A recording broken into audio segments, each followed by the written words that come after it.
Okay, so we're just gonna make a little tray for the ice cubes to put in your toaster oven.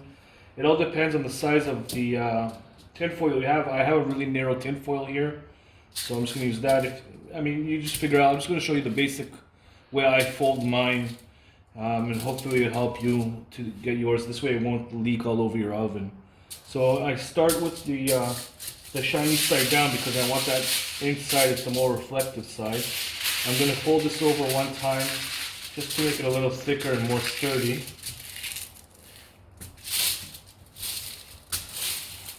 This is about, I would say about 16 inches or so in width. You will be folding this a little bit smaller later, so don't worry if it's too long. You can always shorten it with a fold later. I'm going to start by folding in the sides of it.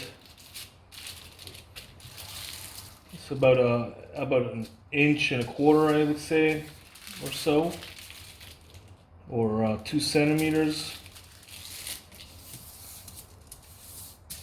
My measurements are all off, but you get the idea. You'll see the end product and you'll understand where I'm going with this. I'm just going to fold each side. I just want to create basically a small reservoir for the ice cubes that we will be putting inside here after. And this should be about, you get the width of about 2.5 inches or so. That should be good. Now I'm just going to give it a quick fold just so it stands up nice on each side. Alright, and now I'm just going to take, for the sides, I'm just going to take the corners, I'm going to pinch them in this way.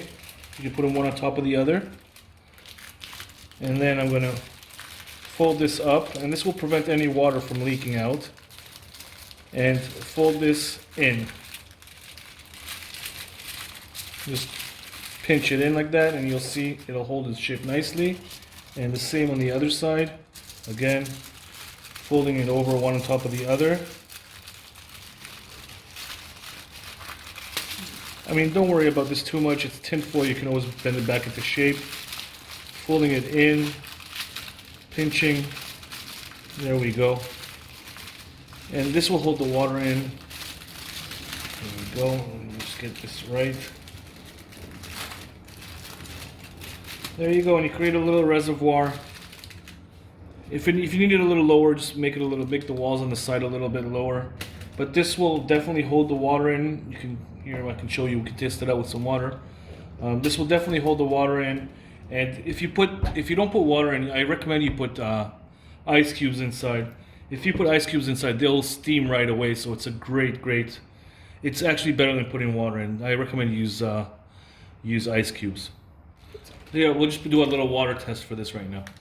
So here we go. I got some water here. I'm gonna put some water inside this reservoir. And as you're gonna see, it just doesn't leak. It's perfect. So, I mean, it's a quick little kitchen hack you can use. Doesn't leak. I'll do the job. And that's it. Quick, easy home hack.